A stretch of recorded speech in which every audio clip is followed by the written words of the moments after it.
what's going on, Russell Wayne and the Main Event 365 Network? This is Jason Kabinda from the Detroit Lions. Here to give y'all a shout out, man. We appreciate all the support, man. Know you guys are big fans. Know that you guys are rooting for us to take the North this year, and we're going to do just that, man. Appreciate you guys so much. Just want to give y'all a shout out. You have a great day.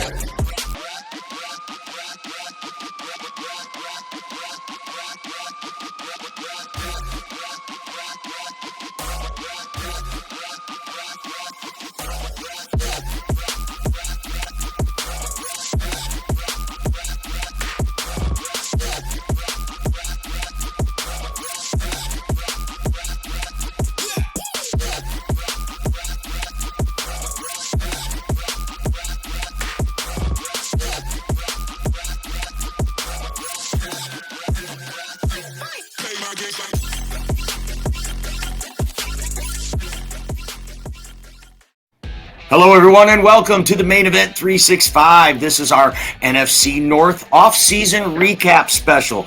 Today, I am joined by the maestro, Russell Wayne, and our good friend at Gregg Rice 20 out on the West Coast. Gregg Rice, how are you today, guys? Incredibly blessed. It is a beautiful day, and life is good.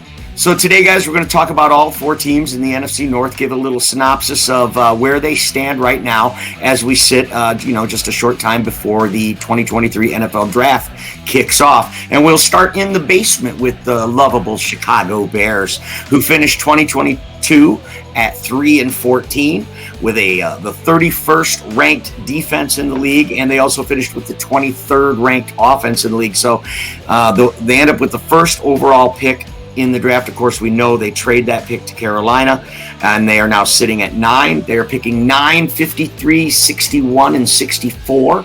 So they have 4 picks in the top 100. What can you say about the Chicago Bears team, Gregg Rice, and what kind of offseason have they had so far? Well, I really feel that Ryan Poles did everything he could to bless this team. You know, he had money to spend, and in the NFL, you have to spend it. You know, I do like a lot of their pickups. I look at the TJ Edwards pickup as well as the Edmonds pickup as great pickups. I do have some questions about investing that much into the linebacker position, though. If this is 1985, sorry to bring that number up, Bears fans, but if this is around that time, this is a great pickup for your defense. In today's NFL, where it's so pass heavy, and I get it, Edmonds is a good pass defender from a linebacker. Edwards, pretty good too. I just, that heavy investment into a linebacker core, when you're looking at their edge players right now, you have Gibson and Dominique Robinson coming off the edge. Who is that? Oh, I'll tell you who it is. They're nobodies. They got nothing done. You're in a era where pass rush is a premium, you know? So unless you're doing a lot of disguise packages and bringing in Edmonds and Edwards in on that, I don't know. Like I said, I look at that edge position as so much more vital. Like I said, I do like their offseason, but just that kind of heavy investment in linebacker, especially after letting Roquan Smith leave, is kind of a head scratcher to me. But I do give them a B+ in terms of offseason. I think they covered some needs. I like the guard pickup. I like how they picked up the guy from the Titans. He's a good guard. I think a lot of this is predicated on what the Bears do in the draft, you guys.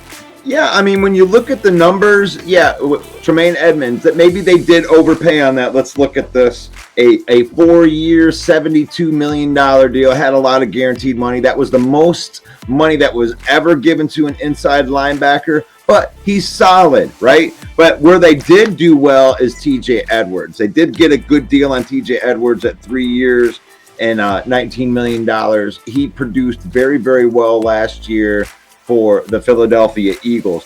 I love the signing of Nate Davis. That was one of the targets that I had for the Lions to pick up to solidify our guard position.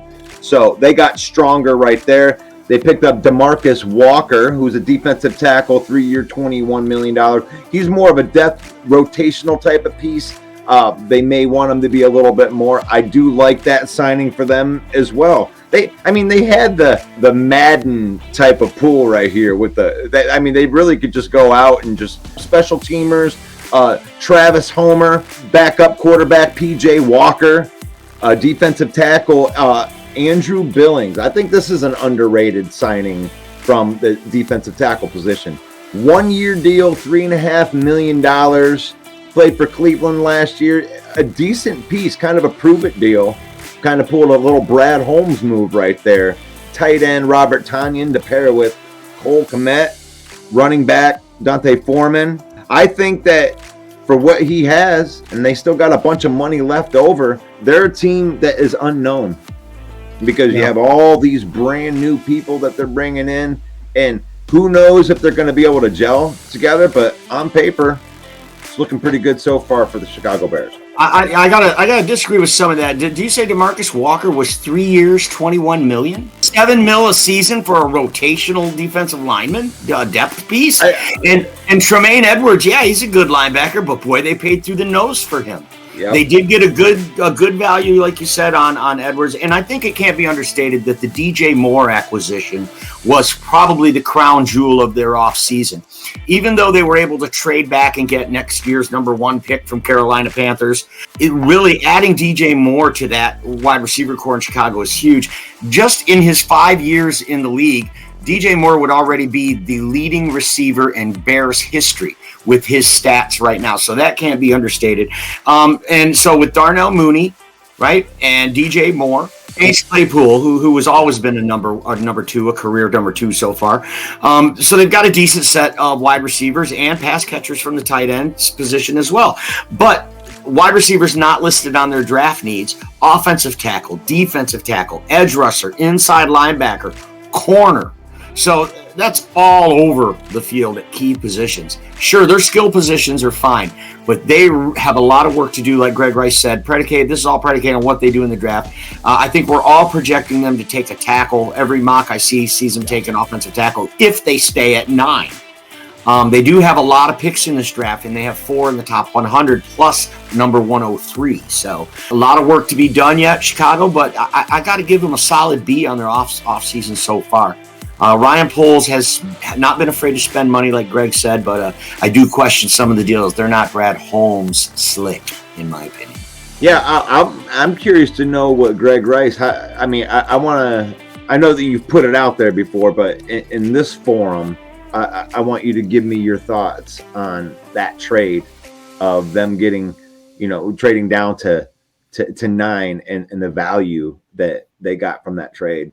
Mike just touched on it. I think getting DJ Moore absolutely improves that wide receiver room. You can now use Mooney and Claypool as what they were intended to be, as number 2, number 3 guys. DJ Moore is that deep home run threat. We watched him do it against our Detroit Lions last year, and he's done it pretty much over the course of his career with some suspect quarterback play.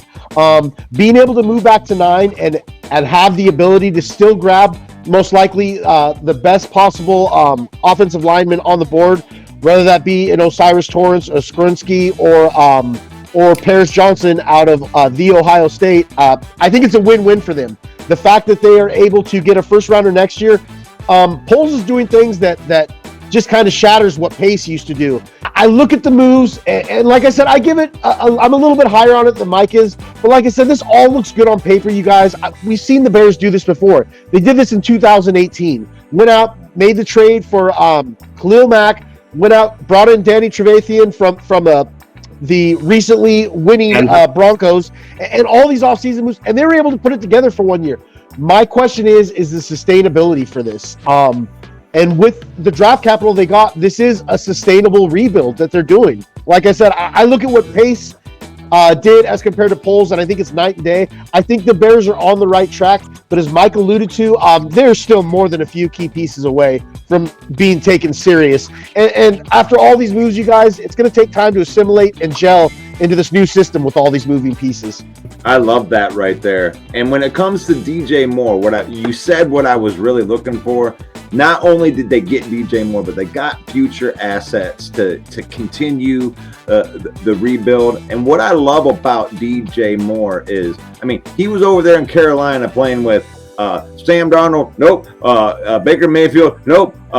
With PJ Walker, nope. Whoever is throwing the ball, Cam Newton, the resurgence, this dude has just been there. He's been there through and he played with so many bad quarterbacks.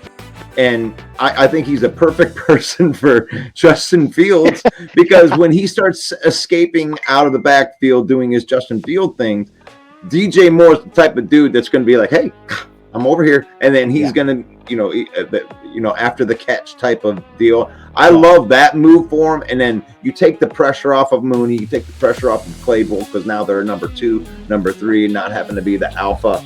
The Bears are the scariest to me going into this. And, I listed off a whole bunch of secondary guys. Poles has done a really good job at not just spending money like he's in Las Vegas, doing a stripper shopping spree. He's been pretty conscientious, getting a lot of these secondary type of players, not cornerback, but like second tier type of players to fill up the depth of their roster before we're even going into this draft. And I think that he set himself up pretty well. I would give him an A-. I agree about Chicago worries me a bit because let's face it, that Justin Fields, there's a lot of upside. That kid proved he's a gamer. I mean, I don't think he can read defenses very well, and he's sailing balls over guys' heads and making bad decisions back there, and he may never get that cleaned up. But he's as slippery as a snake in a Vaseline factory, and he is completely dangerous. He is a weapon. And you never know. He could explode in one game and put up 30, and you lose. And even if they only, I think Chicago would be lucky to win 7 games this year. But that's 7 games where that kid could just explode to make it happen. So he's definitely 6 of them may have a 60-yard touchdown run by Justin Fields in a loss, because he is electrifying in that way. Yeah, but my question to you guys, will Bears fans be able to move on from him if it doesn't work this year? Now that they have addressed these needs, they are putting talent around him. Don't we need to see a marked improvement in Justin Fields this year in order for Bears leadership and their fan base to still believe in him? What do you guys think of that? Absolutely. There's no more time. Look, I talked to Russ about this. So look, even your elite quarterbacks will have 4, maybe 5 bad games. I mean, just god-awful games in a season. Justin Fields had a lot of those last year. He flashed a lot, and I get what you're saying, Mike. He has that big play factor, and that's something that you probably can never take away from him. Granted, he stays healthy. But this is year 3. Look, Poles put a huge investment and a huge risk on his job by essentially saying that, hey, we don't need a quarterback this year. Justin Fields is our guy going forward. If we don't see a visual as well as statistical improvement from Justin Fields, this thing could backfire and blow up in Poles' face. Because you look at next year, the quarterback class, the 2 quarterbacks that come to mind are May and Williams. I highly doubt whoever gets that 1st and 2nd pick, could be another quarterback that jumps up, is trading out of those picks. I look at those 2 guys alone, and I look at them with their potential and their ascendancy and where they should be. I look at those 2 guys as better than any quarterback, potentially than any of these quarterbacks in these last 3 classes. So the Bears did take a huge risk by saying, hey, look, we're going to go out there and grab DJ Moore. Fields is our guy going forward. Bears fans have this thought that, hey, if it doesn't work out with Fields, we can just move up and grab our guy next year. I don't think that's the case with that. So they are tied to Justin Fields.